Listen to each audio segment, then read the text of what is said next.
Welcome, curious minds, to another deep dive. Today we're plunging into a world of stark contrasts, but also some surprising commonalities. Imagine, if you will, stepping into a minimalist space. You know, that quiet calm, the uncluttered lines. Every object feels like it's placed just so. Now contrast that with a maximalist home. A vibrant explosion, really, of color, pattern, texture, where every single inch seems to tell a story. Which one truly resonates with your inner self? And maybe more importantly, what do these profoundly different choices say about us? Way beyond just aesthetics, right? It's a truly fascinating question, isn't it? Because these aren't just, simple design preferences dictating wall color or pillow count. These are entire philosophies. They shape everything, really, from the core of our homes to our finances, our mental well-being, even how society kind of perceives our choices. Absolutely. And that's our mission for this deep dive. We've pulled together quite a rich stack of sources for you today. We've got insightful interior design guides, some rigorous academic meta-analyses, and even candid online discussions that reveal, well, some surprising nuances. Our goal is to give you a quick yet thorough insight into how these powerful concepts, minimalism and maximalism, truly shape our lives. We're talking maybe some aha moments, practical takeaways you might not have considered, and hopefully a clear path to navigate the, frankly, information overload surrounding these incredibly popular trends. So settle in, because we're inviting you to deeply consider your own relationship with possessions and experiences. Think about how these two poles, these two extremes of design and lifestyle, might just redefine what truly enriches your life. Let's unpack this. Okay, let's unpack it, starting with the most visible part, the aesthetic spectrum. Minimalism versus maximalism in interior design. When we talk about these styles, what are their foundational principles? What really defines each one at its core? Well, at their heart, they really couldn't be more different, could they? Let's begin with minimalism, which, interestingly, isn't some fleeting modern trend, as many people assume. Right. It feels very now, but it's not. Not really. Its core identity actually blends ancient philosophies stretching back centuries with some really seminal 20th century art movements. Think about the Stoics. They found freedom in focusing only on what was truly within their control, sort of discarding concerns over external possessions. Or you look at early Christian doctrines, which emphasized austerity and simple living as a path to spiritual connection. The belief was that a lack of material distraction could bring people closer to God. Interesting.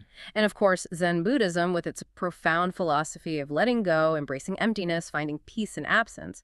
For all of these, it was fundamentally a way of life, a conscious choice to live with less, long before it was about how your living room looked. So it's a lifestyle choice first, Yeah. a philosophical stance. Yes. And then it manifests in the design of a space. That really reframes it beautifully. Right. So when we look at a minimalist home, what are its key design principles? How do these deep philosophies translate visually? Exactly. The design principles are a direct reflection of that deeper philosophy. First, simplicity is absolutely paramount. This means a deliberate stripping away of all excess, focusing purely on the essentials. It's about careful curation, not just emptiness for emptiness' sake. Okay. Second, functionality is key. Every single piece in a minimalist space must have a purpose. There's really no room for purely decorative items that don't serve some utility or hold some deep emotional value. Right. And visually, you'll almost invariably see a neutral palette dominating whites, blacks, grays, maybe some soft beiges or warm woods. It creates a serene, almost meditative backdrop. The philosophical underpinning here is very much less is more. But it's not about deprivation or living without. It's about intentionality, making deliberate room for what truly matters, both in your life and in your design choices. It's about distilling everything down to its essence. So if minimalism is whispering simplicity, almost like a spiritual practice, maximalism must be shouting extravagance and self-expression, wouldn't you say? What's its core identity? Oh, you've absolutely hit the nail on the head. Maximalism is often seen as the flamboyant cousin of minimalism, and it absolutely celebrates abundance and a rich, layered life. It's a riot of colors, patterns, textures, where each item isn't just an object, but a storyteller, a memory, a piece of a larger, evolving narrative. It's about embracing the full spectrum of human experience and expressing it visually. I just picture walking into a home like that. Every corner, a new discovery, a new piece of a personal mosaic. Right. What are the key principles that bring that kind of vibrant space to life? Well, exuberance is a huge one. It's about embracing everything that's bold, beautiful, and deeply personal. There's a profound eclectic mix at play, too. You'll often see a blend of various eras, styles, patterns, maybe a vintage lamp next to a modern abstract painting, a bohemian rug under a classical armchair, often in unexpected but somehow harmonious combinations. Right, it works together even though it sounds like it shouldn't. Exactly. And crucially, every single item tends to be a statement piece designed to spark conversation and draw the eye. The philosophical underpinning here is very much more is more, but it's vital to understand it's not simply about random accumulation. That's important. It's about curation and personality. It's about creating a space that's a true, vibrant reflection of your diverse tastes, passions, and life journey. Think of it like curating a personal museum of your life's adventures and discoveries. Now, when people hear minimalism, they often jump straight to boring or stark, right? And for maximalism, they immediately think cluttered or messy. How do we navigate those common, yet often pretty inaccurate misconceptions? That's a really vital point and a common trap people fall into. Minimalism certainly doesn't have to be boring or stark. Think of the serene beauty of a Japanese Zen garden. Every rock, every raked line is intentional, creating profound calm. Or the elegant, clean lines and warm, natural materials of Scandinavian homes. They exude comfort and character despite their simplicity.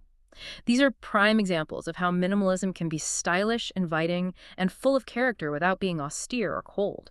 We've even seen examples like a beautiful black and white living room showcasing really effective minimalist design, perfectly integrating something like a subtle dark-toned sculpture. It just complements the elegant interior, adds interest and depth without disrupting the calm. It actually enhances it through thoughtful placement. And on the flip side, maximalism definitely doesn't automatically mean cluttered, does it? That's a perception many struggle to shake. Not at all. A well-curated maximalist space is truly a symphony of colors, patterns, and textures. Every element, despite the abundance, harmoniously coexists. It's about intentional layering and thoughtful arrangement, not just chaos. Okay. You can see this in spaces that skillfully utilize, say, different browns and leather fabrics in a range of textures and forms. Maybe a plush leather sofa, a worn leather-bound book, a textured brown rug, perhaps even a brown-toned ceramic sculpture. Yeah. The result is a beautiful, rich look. It feels full of personality, maybe even wonderfully chaotic, but absolutely not messy or cluttered. It's about creating a cohesive, albeit dense, visual story, not just piling things up indiscriminately. So if we look at them side by side, what are the key elements where minimalism and maximalism really diverge in practice beyond those core definitions? There are a few core comparisons that really highlight their practical differences. Firstly, consider emptiness versus fullness. Minimalism celebrates empty spaces, views them as calming, serene, allowing mental breathing room. Right. Maximalism, conversely, fills spaces with items. It believes each adds richness, personality, a sense of discovery. Secondly, in terms of design longevity, minimalism tends towards timeless designs that remain relevant across eras. It values enduring quality and classic lines. Maximalism, while it can also be timeless, often features designs that are maybe more trend-driven, evolving regularly with changing tastes and personal collections. And thirdly, and perhaps most crucially, their relationship to objects differs profoundly.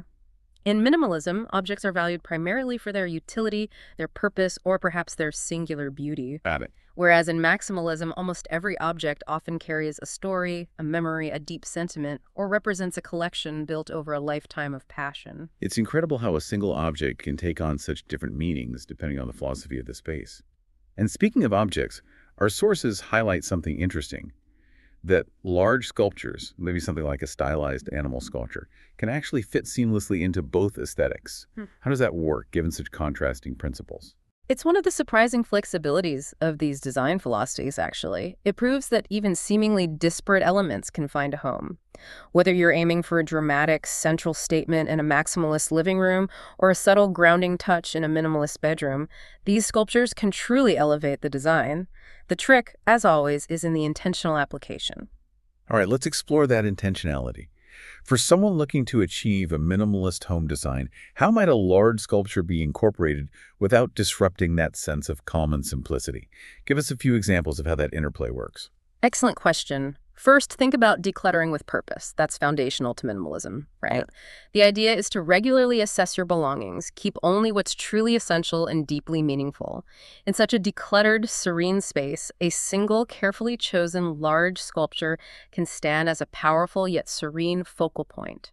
It embodies the minimalist ethos by being the piece, drawing the eye without adding visual noise.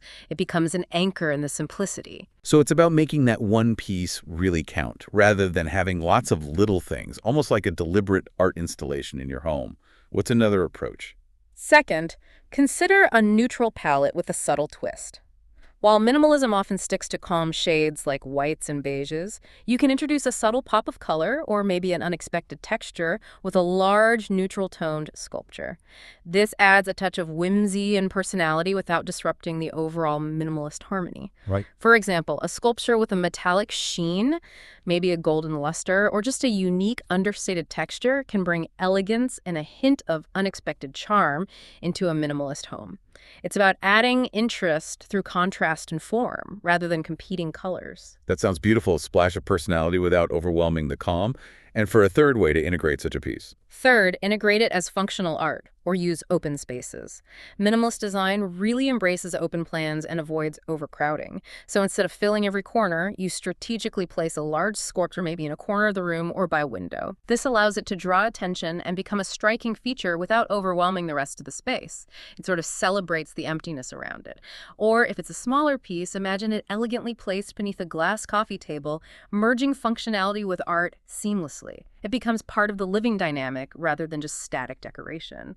And, these sculptures come in various sizes so you can match them to the room's dimensions. Fantastic. Yeah. Now, for those who prefer the bold and the beautiful, the rich tapestry of maximalism, how can a large sculpture help achieve that vibrant, layered home design? For maximalism, it's a completely different energy, but equally exciting. First, think about bold color choices and vibrant contrasts. Maximalism encourages diving headfirst into a palette of vibrant hues. You could complement a deep blue wall with a contrasting colored sculpture, maybe something from a really vibrant collection. It makes both the wall and the art truly pop. It's all about creating visual excitement and high impact. So it's about pushing the boundaries of color and form. What's the second tip for a maximalist approach? Second, embrace layered textures and tactile experiences. Maximalism thrives on a rich sensory environment. Mix different textures throughout your space, a luxurious velvety cushion, a shaggy rug, perhaps a raw brick wall. Placing a sculpture with a unique surface, like a rough, textured finish, right next to these elements, allows its distinct texture to add another layer to the room's tactile landscape. It invites interaction and creates profound depth. That sounds like a feast for the senses, a truly immersive experience. And for the third way to incorporate a large sculpture into a maximalist home. Third, incorporate it into an eclectic mix with a thematic twist. This is where maximalism truly shines. Blend various styles and eras, a vintage lamp, a sleek modern sofa, a bohemian rug, all coexisting harmoniously with a sculpture. Each piece tells its own story, contributing to a rich narrative that defines the space. The sculpture becomes another character in this unfolding visual tale, perhaps even the central protagonist around which other collected items orbit. So it's like a curated collection of stories, all woven together to create a unique personal statement. But this raises an important question. Can we actually blend these two seemingly opposite styles effectively? And what does that look like in practice? Is it just gray? No, not gray. We absolutely can blend them, and the results can be breathtakingly beautiful. This is where the true art of design really comes into play. Imagine a minimalist room, largely dominated by neutral tones and clean lines, but then your eyes are drawn to a single vibrant, large sculpture, something like a majestic splash bear, maybe. It serves as a striking maximalist statement piece. Okay. It provides that unexpected pop, that splash of personality and bold energy within an otherwise serene backdrop. It's like a controlled explosion of creativity intentionally placed within a calm space. That's fascinating, like finding a vibrant gem in a quiet forest. What about the other way around? Can a minimalist element ground a maximalist space? Conversely, absolutely. Envision a room already bursting with maximalist flair, a riot of colors, patterns, collected objects, yet it's grounded by the subtle, almost calming presence of a toned-down, perhaps neutral-colored large sculpture. This single, understated piece can act as a visual anchor, preventing the space from feeling overwhelming and instead bringing a sense of deliberate balance. That interplay between minimalist elements providing serenity and maximalist elements providing rich personality truly offers endless possibilities for unique personal spaces. So what does this all mean for you, our listener, as you consider your own living space? Ultimately, your space should be a true reflection of your preferences, your stories, your comfort level. By combining these insights we've discussed about both aesthetic approaches with a bit of introspection about your own preferences, you're well on your way to finding your home's true style, whether that's leaning heavily into one, beautifully blending both, or creating something entirely new and uniquely yours. Okay, moving beyond the aesthetics of our homes now, let's shift our focus to minimalism as a broader lifestyle. This isn't just about how you decorate. It's a profound philosophy that shapes choices in, well, pretty much every aspect of life. That's right. The roots of lifestyle minimalism go back centuries, as we briefly touched on earlier. It draws from ancient wisdom like Stoicism, which isn't just about emotional resilience, but fundamentally about discerning what is truly within our control and what isn't. For the Stoics, focusing on material possessions was often seen as a distraction from internal virtues and true happiness. They practiced a kind of mental decluttering, prioritizing inner tranquility over external accumulation. Then there's early Christian doctrine, where austerity and simple living were often believed to bring people closer to God, emphasizing detachment from worldly goods as a path to spiritual purity. Right. And, of course, Zen Buddhism, with its profound philosophy of letting go, embracing emptiness, and the understanding that true peace comes from non-attachment. These aren't new ideas, they're timeless approaches to finding contentment beyond material wealth. So it's definitely not just some trendy modern movement, but an echo of ancient wisdom. How does this connect to our modern world, which, let's face it, often feels so chaotic and full of choices that it's overwhelming? Well, KCRW contributing writer Kyle Chayka offers a compelling contemporary perspective.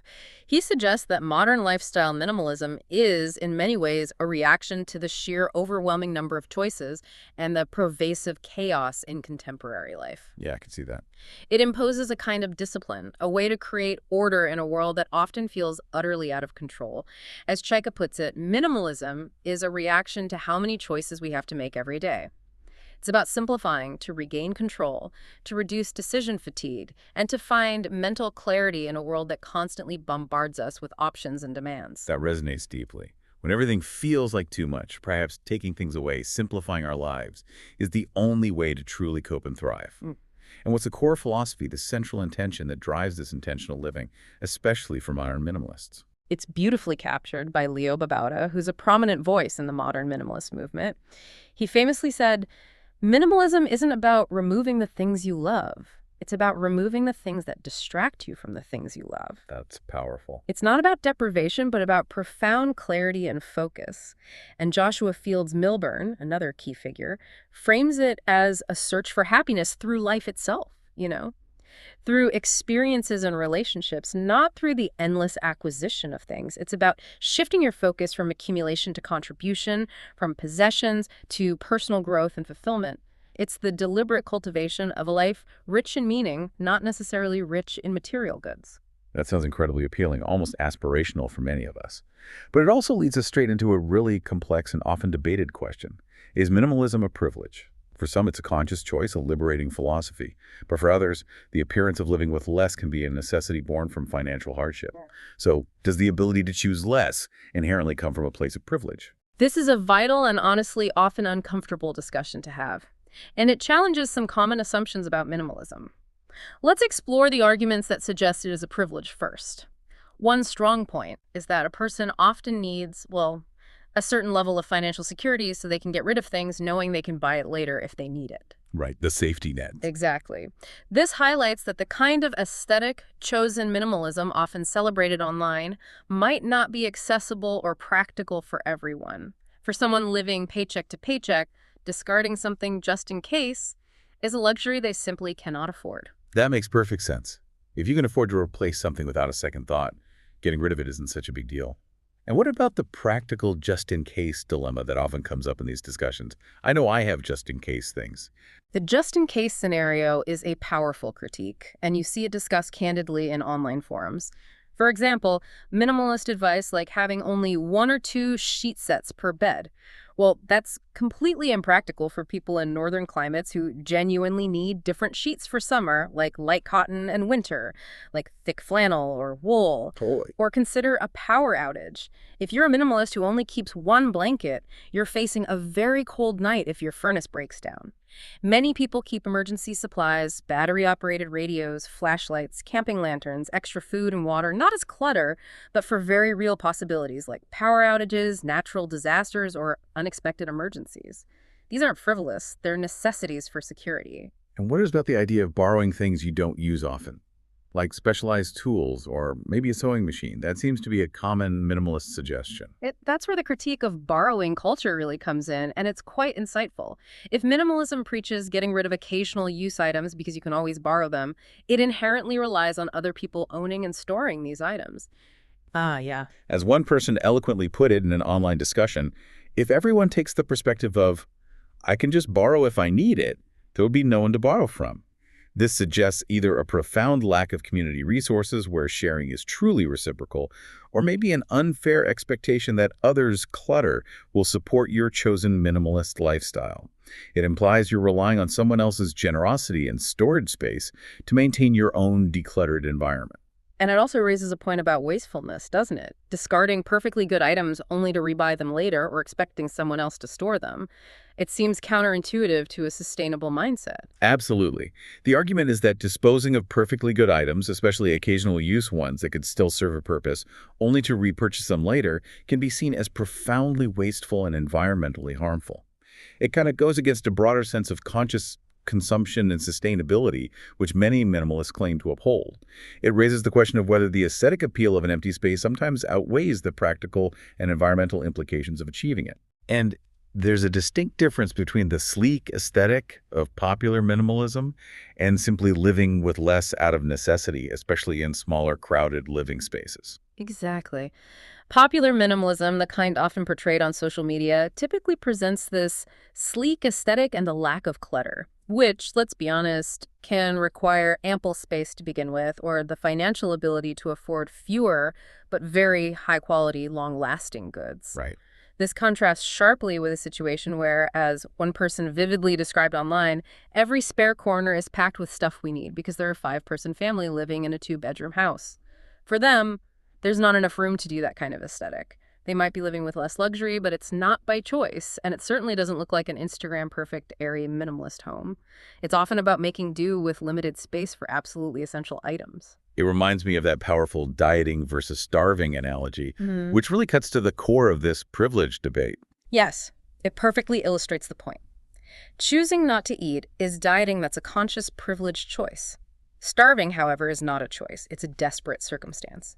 Similarly, having the choice to be minimalist, the ability to say no to things, even basic ones, because you know you can easily reacquire them if needed, that's where the privilege truly lies. It's the freedom of choice itself, not necessarily the outcome of having less. And it seems having kids often throws a significant wrench into the whole minimalist ideal for many people, even those who initially embraced it pretty strongly. It certainly does. Even Marie Kondo, a global icon of decluttering and arguably extreme minimalism, reportedly shifted her approach somewhat after having children. She acknowledged the immense amount of stuff that kids genuinely need. Yeah. The observation is clear. Kids need so much stuff. From clothes they constantly outgrow to toys, art supplies, books, sports equipment. Their needs often introduce a significant and frankly unavoidable volume of items into a home, making radical minimalism very challenging, if not impossible, for many families. There's also that compelling anecdote from Vermont you mentioned about the family who tried living in a tiny house in pursuit of that minimalist dream. It sounds like quite the reality check. That story is incredibly insightful and gets cited often. A family moved into a tiny house in Vermont for what they initially perceived as the thrilling and liberating minimalist lifestyle. They were hoping to shed the burdens of too many possessions, but they eventually moved back to their farmhouse because, as they discovered, life without books and board games and musical instruments and art supplies and the space to invite friends over to celebrate with you isn't all that much fun. Wow. It profoundly highlights that sometimes choosing too little can lead to a less rich, less joyful life. especially if those things connect you to your passions, your creativity, your community, and the very fabric of your family's shared experiences.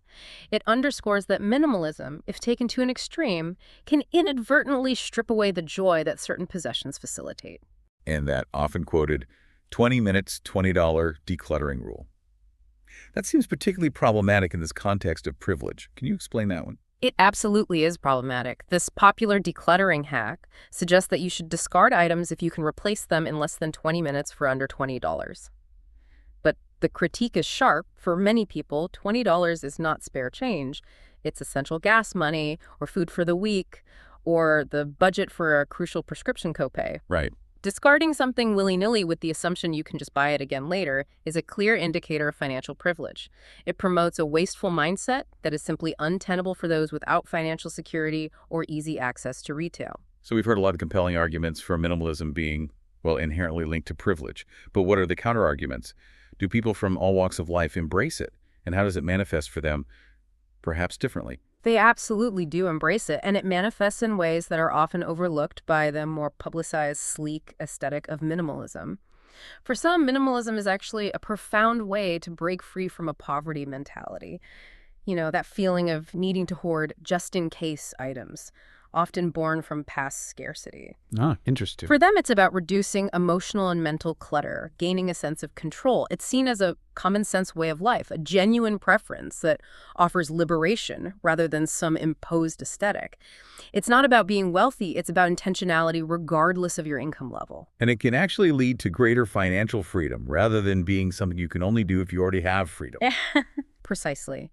Many argue that minimalism can save a ton of money in the long run by consciously encouraging you to buy less, and often to buy better quality when you do buy. This allows for investment in slightly nicer things, even on a low income, because you're making fewer, more deliberate purchases. It's about optimizing what you do have, extending its lifespan, and avoiding the constant churn of consumerism. It can become a powerful tool for financial upward mobility for some. And beyond the financial, what about the mental and emotional benefits? Are those accessible regardless of privilege? Absolutely. Owning less can significantly relieve anxiety and mental burden. It makes life feel much simpler, less overwhelming. Moving house, for example, becomes dramatically easier and cheaper, which can be a huge relief in uncertain housing markets or if you need to relocate frequently. Sure. It can also provide a crucial sense of control and empowerment, especially in difficult or unstable situations when you feel you have very little else in your life you can control. It's about valuing peace of mind, mental space, and freedom over the weight of accumulating possessions. So it's really about intentional choices and the psychological benefits they bring, regardless of your starting income level. It shifts the focus from things to peace of mind. That's the core idea. As some have put it, you don't need money to be a minimalist, but you can also have money and choose to be minimalist. It's up to the individual. And the form it takes will look different for everyone. At its heart, it's defined as intentional consumption, distinguishing it clearly from mindlessly throwing things away just to fit a trend. It's about careful thought before acquiring and conscious decluttering rather than impulsive discarding driven by trends or societal pressure. And finally, it has profound environmental benefits that cut across all income levels, too. That seems like a universal positive, wouldn't you say? Unquestionably. Minimalism's inherent focus on sustainability and anti-consumerism can truly benefit people across all income levels. It fosters a more responsible relationship with resources and consumption for the entire planet. It encourages everyone to participate in building a more sustainable future, irrespective of their financial standing. Now, this whole nuanced discussion about whether minimalism is a privilege brings us to James Hazelwood's broader point about what he calls the delegitimization critique. What's that about? And how does it relate to how we view movements like minimalism? Hazelwood highlights a pervasive tendency in our culture. He talks about how chronic anxiety and a hyper-focus on flaws can often lead to delegitimizing movements or individuals attempting positive change. He argues that by fixating on the imperfections of an idea or a person, we sometimes inadvertently undermine the entire endeavor of positive transformation. He cites historical examples like efforts to discredit figures such as Woodrow Wilson or Martin Luther King Jr. by excessively focusing on their personal imperfections, even when their broader contributions were monumental. All right, focusing on the flaws obscures the bigger picture. Exactly. His point isn't to ignore flaws, but to recognize that an overwhelming focus on them can prevent us from seeing the potential for good or progress in a movement. This raises an important question for us, not just about minimalism, but about how we engage with any effort towards positive change. How do we critically evaluate movements like minimalism, acknowledging their complexities and critiques without completely dismissing their potential positive impacts entirely? It's about finding a more balanced and constructive approach to criticism. That's a powerful thought to carry forward, especially in a world that often rushes to judgment. Because whether it's a choice for the privileged or a path to freedom for many, there are undeniable, tangible benefits to adopting a more minimalist approach. Let's dive deeper into the financial empowerment that minimalism can genuinely offer. It's truly remarkable how much financial impact a minimalist mindset can have. When it comes to savings and debt reduction, minimalism inherently boosts savings. It encourages a focus on quality over quantity. This means you invest in fewer, more durable, maybe multifunctional items that last longer, and that drastically reduces overall spending in the long run. Makes sense. By consciously cutting unnecessary expenses and avoiding impulse buys, you free up significant funds that can then go towards faster debt repayment. Think about strategies like consolidating high-interest debts to lower your monthly payments, or adopting strict budgeting practices, maybe reducing how often you dine out, or opting for public transport instead of maintaining a second car. These seemingly small changes can lead to surprisingly substantial reductions in monthly costs. So it's not just about cutting back, but about redirecting funds strategically to improve your financial standing. And it helps avoid future debt, too. Absolutely. Minimalism profoundly encourages mindful spending. It helps you prioritize your true financial goals and genuine needs over impulsive purchases driven by marketing or, keeping up with the Joneses. This means you can consciously direct your saved money towards wise investments, maybe building an emergency fund, investing in local shares, contributing more to your superannuation or retirement fund, or even exploring eco-friendly investments that align with your values. It's about building long-term financial resilience and health rather than succumbing to instant gratification. What about decluttering itself? How does that have a direct, measurable financial impact beyond just tidiness? Decluttering isn't just about creating a tidy space. It's about generating income and reducing ongoing costs. By selling unused items, old electronics, clothes you no longer wear, furniture that doesn't serve a purpose, you can generate quick, sometimes unexpected cash. Yeah, online marketplaces make that easier now. Definitely. Less stuff also immediately translates to reduced storage and maintenance costs. You might find you don't need to rent that storage unit anymore, or pay for expensive cleaning products for items you barely use.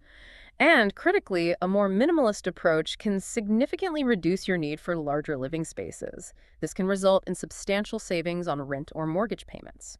This is a massive financial lever for many, enabling people to live in smaller, more affordable homes in desirable areas, or simply lowering their largest monthly expense. That's a huge one, especially in today's high cost of living areas. So beyond the initial declutter, how does minimalism influence our day-to-day spending habits, making them more sustainable? It fundamentally promotes conscious consumption and intentional purchasing. This means making deliberate, mindful decisions about what is truly needed and what genuinely adds value to your life, rather than succumbing to the relentless pressures of consumer culture. It's about asking yourself, do I truly need this? Does it serve a purpose or bring me real joy? Before basically every non-essential purchase. And how do we actively avoid those sneaky impulse buys that can derail a budget so easily? A widely effective strategy is the 24-hour rule for non-essential purchases. Just wait a full day before buying something you don't immediately need. See if the desire is still there or if it was just fleeting. This simple delay can save you a lot of money and buyer's remorse. Good tip. You also learn to prioritize essential expenses like housing, utilities, groceries, and healthcare. These are non-negotiables and should always be first on your budget list. And for those non-essentials that often tempt us, things like subscriptions or eating out, you critically evaluate your habits and actively cut out non-essential spending where it makes sense for you. For example, cooking at home more instead of dining out can save a surprising amount over a month. Maintain a strict budget for discretionary expenses like entertainment or hobbies. And a quick win that many people overlook is auditing your subscriptions. Oh yeah, those add up. They really do. You might be surprised how many unused streaming services, magazines, or gym memberships you're paying for without even realizing it. This simple step can save you hundreds of dollars each year. Money that was simply evaporating. Hundreds of dollars. Yeah. That's real money that could be put to much better use. How can we reroute those saved expenses for even greater long-term benefit? Well, instead of constantly buying new clothes, upgrading your phone with every single new model, or chasing the latest gadget, you consciously redirect that money into your savings or retirement fund. Seeing your money consistently grow month after month can be an incredibly powerful motivator. It makes it much easier to resist those impulse buys and reinforces your long-term financial goals over short-term gratification.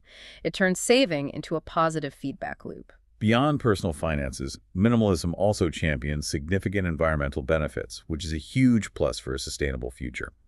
How does reducing our consumption translate into a healthier planet? It absolutely does. Minimalism naturally promotes resource conservation by directly reducing unnecessary consumption and waste. When you buy less, you waste less, and you reduce the demand for new products to be manufactured in the first place. This directly contributes to a healthier environment and greater sustainability. It's a very direct link. And how does it encourage a zero-waste lifestyle? That seems like a big challenge for many people. It involves embracing very practical steps. Prioritizing reusables over disposables, think reusable coffee cups, water bottles, shopping bags, significantly cuts down on landfill waste. Composting organic waste and diligently recycling whenever possible are also crucial components. Many local councils, for example, here in Australia, provide specific resources and guidance to help residents adopt these practices, making it easier to integrate them into daily life. Another great aspect is encouraging buying secondhand and upcycling. Visiting local markets for pre-loved items or using online platforms reduces demand for new products and actively supports the circular economy. Upcycling means creatively repurposing items, like turning old furniture into new decor, further minimizing waste and adding unique personal flair to your home. That's a fantastic way to be creative and environmentally conscious at the same time.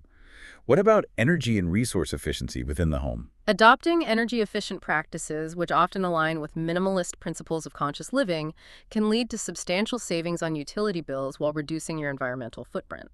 Simple actions like switching to LED bulbs, setting your thermostat wisely to avoid unnecessary heating or cooling, and unplugging electronics when not in use, that phantom load really adds up, make a big difference. Upgrading to energy-efficient appliances, though a larger investment initially, is another effective long-term strategy. Minimizing water usage is also crucial. Installing water-saving shower heads, fixing leaky faucets promptly, maybe using rainwater tanks for gardening, and choosing native plants that require less irrigation can significantly reduce water bills and conserve this precious resource. And if you're thinking even longer term, investing in solar power, especially with government incentives often available to offset initial costs, as we see in Australia, is a smart move that yields both environmental and financial returns over time. So it's clear that minimalism offers these tangible benefits for our finances and the planet. But what about our lifestyle and well-being? The less tangible but arguably more profound aspects. This is where the true heart of minimalism lies, I think, beyond the material. The core mission of a minimalist approach, as highlighted by sources like BetterUp, is to help individuals live with clarity, purpose, and passion. It goes far beyond just financial or environmental benefits. It delves into the quality of your daily existence. How does living minimally specifically foster mindfulness and intentionality in our busy lives? It seems counterintuitive almost. Living minimally inherently promotes slowing down and making deliberate choices about both your possessions and your activities. When you have less clutter, less noise, less distraction, you naturally become more mindful of what you do have and how you spend your precious time. Go ahead. This conscious, deliberate approach tends to reduce stress and anxiety because you're not constantly overwhelmed by choices or the burden of managing too much stuff. It fosters a greater ability to live in the present and enjoy a deeper sense of peace and satisfaction. You're truly experiencing your life rather than just passively reacting to it. And for our emotional and psychological health, what are the direct impacts we see? Well, studies consistently show that reducing physical and mental clutter can significantly lower stress levels and improve mental clarity. When your environment is orderly and intentional, your mind often feels more orderly too. Embracing minimalism often leads to increased happiness and overall well-being precisely because it encourages people to shift their focus.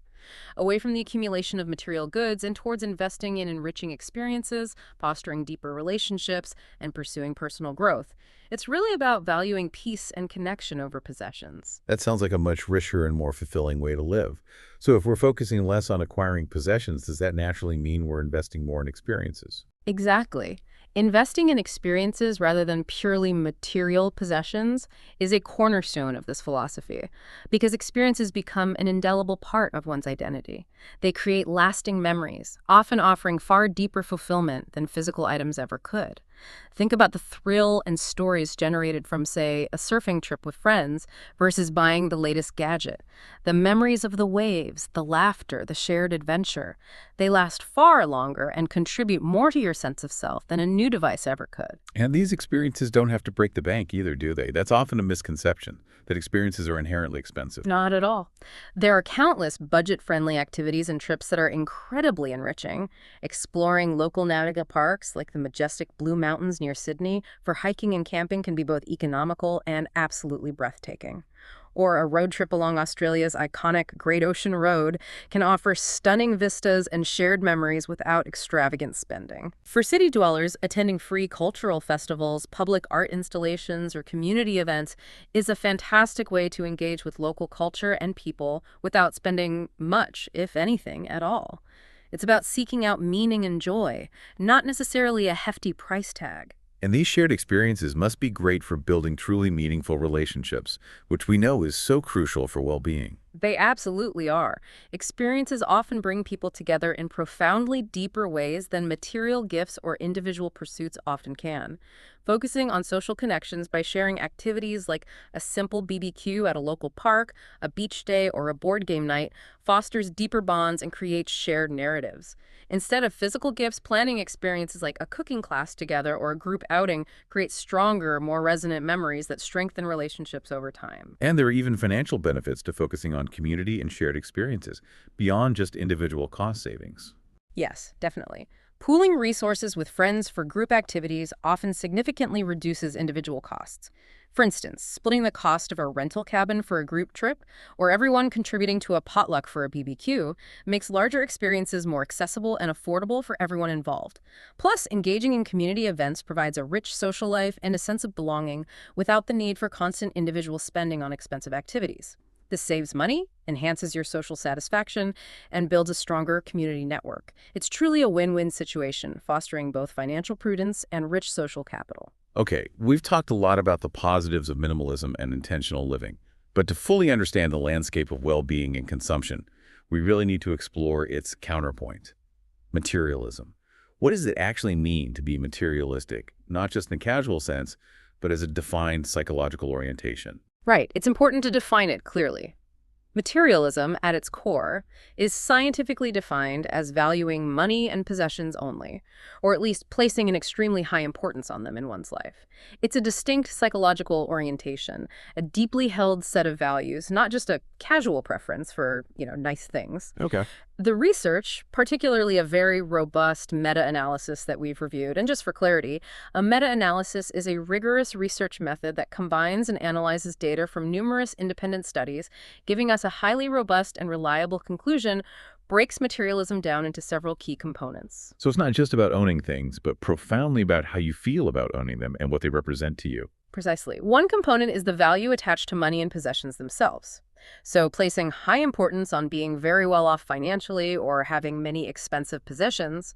Then there are beliefs related to money and wealth, the idea that money explicitly represents achievement, success, or the deeply ingrained notion that people are judged by their possessions. This speaks to a strong social comparison aspect. It sounds like it ties very directly into self-worth then, almost conflating worth with net worth. It absolutely does. A third component is materialist values and beliefs. This involves the centrality of possessions and wealth in a person's life, using them as the primary metric to judge the success of oneself and others. And crucially, believing that acquisition itself increases happiness. This is captured by sentiments like, I would be happier if I had more money to buy more things for myself, or my life would be better if I owned certain things I don't have. Right. Finally, there are materialist personality traits. These are behavioral indicators linked to this orientation, such as possessiveness. I worry about people taking my possessions. Non-generosity. I don't like to lend things, even to good friends. And envy. When friends have things I cannot afford, it bothers me. These traits illustrate the behavioral manifestations of this underlying value system. That paints a very clear and, in some ways, quite concerning picture. And the research on this is quite robust, isn't it? What does this comprehensive meta-analysis tell us about materialism's correlation with well-being? It's a very clear and consistent finding across many studies. This meta-analysis, which, again, rigorously synthesized data from 258 independent samples and analyzed 749 distinct effects, concluded there's a modest but definite negative relationship between materialism and well-being. Modest but definite. Exactly. Specifically, the average correlation was megas 0.15, and when statistically corrected for reliability, it was megas 0.19. In short, the more strongly individuals endorse materialistic values, the poorer their personal well-being tends to be. This is a robust, broad finding across diverse measures of well-being, indicating a consistent undermining effect. That's quite a strong statement from the research. What are the specific negative outcomes that are most strongly linked to materialism in this analysis? The negative correlation is strongest in several key areas of personal functioning. For subjective well-being, it's directly linked to lower life satisfaction and a higher prevalence of negative affect. That means less positive emotion generally, and more experiences of negative emotions like sadness, anger, or frustration. In terms of self-appraisals, individuals with higher materialistic values tend to have more negative self-evaluation and less positive self-evaluation. They might feel less adequate or constantly compare themselves unfavorably to others, leading to lower self-esteem. So it really impacts how you see yourself, diminishing self-worth. What about more clinical mental health indicators? For certain clinical mental health indicators, sometimes referred to back in the day as DSM Axis 1 symptoms, materialism shows higher levels of anxiety and depression. And there's a particularly strong and consistent link to compulsive buying, where the act of acquiring becomes an uncontrollable urge, often leading to debt and distress. Oh. It's also associated with other DSM Axis 1 disorders and an increased likelihood of physical risk behaviors, such as higher rates of tobacco, alcohol, and illicit drug use. This suggests a broader pattern of maybe maladaptive coping mechanisms tied to this value system. So why does this negative association exist? What's the underlying psychological reason that pursuing possessions might actually make us feel worse? The research points compellingly to a need-based explanation. From a psychological perspective, well-being is fundamentally fostered by satisfying core human psychological needs. The need for autonomy, feeling in control of your life and choices, competence, feeling capable and effective in your pursuits, and relatedness, feeling connected, loved, and supported by others. Right, those basic needs. Exactly. The fascinating and perhaps concerning finding from the meta-analysis is that materialism is consistently associated with low levels of satisfaction of these needs. This raises a truly important question. Are materialistic pursuits inherently at odds with fundamental human psychological needs? Mm-hmm. It suggests that the constant chase for possessions might actually distract us from, or even actively undermine, what truly makes us thrive psychologically and feel fulfilled. Perhaps the very act of valuing things over experiences, relationships, or self-development leaves these core needs critically unaddressed. That's a profound and perhaps uncomfortable thought for many. Now, I'm curious if certain factors moderate this relationship. Does socioeconomic status, for example, influence how materialism impacts well-being? Does it affect the rich differently than the poor? This is where it gets really surprising, and it challenges common assumptions. What's truly fascinating is that the study found no significant moderation by ethnicity, education level, personal income, or household income on the strength of the link between materialism and well-being. Really? No difference based on income? No significant difference. This suggests that the negative psychological impact of holding strong materialistic values appears to be universal, regardless of your bank account balance. The internal struggle and dissatisfaction are experienced across income brackets. It's not just a rich person's problem of wanting more or a poor person's problem of lacking things. The value system itself seems detrimental to well-being, independent of financial reality. That's genuinely surprising. So it's not just about envy or unmet desires. It affects everyone who holds those values strongly, regardless of their financial standing. What about broader cultural and environmental influences? Do our immediate surroundings or the values of our society play a role? This is where it gets really interesting, showing how context can subtly shift these dynamics. At the proximal environmental level, meaning your immediate surroundings like your workplace or study environment, The negative correlation between materialism and well-being was found to be less negative, though still negative, importantly, in samples of individuals studying or working in business and law environments. Less negative. Why might that be? Well, the researchers suggest this could be a kind of protective factor of environmental congruence, meaning being surrounded by individuals with similar aims and values might lessen some of the negative effects. Perhaps it normalizes the pursuit of material goals or provides a sense of shared purpose within that specific context, buffering some of the individual psychological cost. That's a very nuanced point. It's like if everyone around you is pursuing the same things, maybe it feels less isolating or damaging to your sense of self. Doesn't make it good, but maybe less bad. Possibly, yes. That's one interpretation. But then at the level of broader cultural values, the findings were quite different and perhaps more concerning. There were stronger negative well-being effects for citizens in countries that culturally emphasize pleasure and an exciting life, what researchers term hedonistic cultures. Stronger negative effect. Yes. This implies that frequent exposure to consumer culture's ideologies, where happiness is constantly equated with acquisition and pleasure-seeking through consumption, actually amplifies the undermining of well-being for those who internalize materialistic values. This raises an important question. How much does our environment, from our immediate workplace to our broader cultural narratives, truly influence our values and ultimately our well-being? It suggests that a culture constantly pushing consumption can make internalizing materialistic values even more detrimental to your psychological health. That's a lot to consider and unpack. Wow. We've journeyed today from the quiet calm of minimalist design to the vibrant storytelling of maximalist homes. We explored the complex, often charged debate around whether minimalism is a privilege. We delved into the myriad financial, environmental, and well-being benefits of a more intentional minimalist approach. And finally, we took a deep dive into the documented negative impacts of materialism on our personal well-being. It's clear from all this that these aren't just aesthetic choices for your home, are they? They're profound lifestyle philosophies with really far-reaching consequences for our financial stability, our mental clarity, and our overall sense of fulfillment. And the evidence, particularly around materialism, suggests a pretty consistent pattern. More material focus often seems to mean less well-being. So what does this all mean for you, our listener, as you navigate your own choices in life?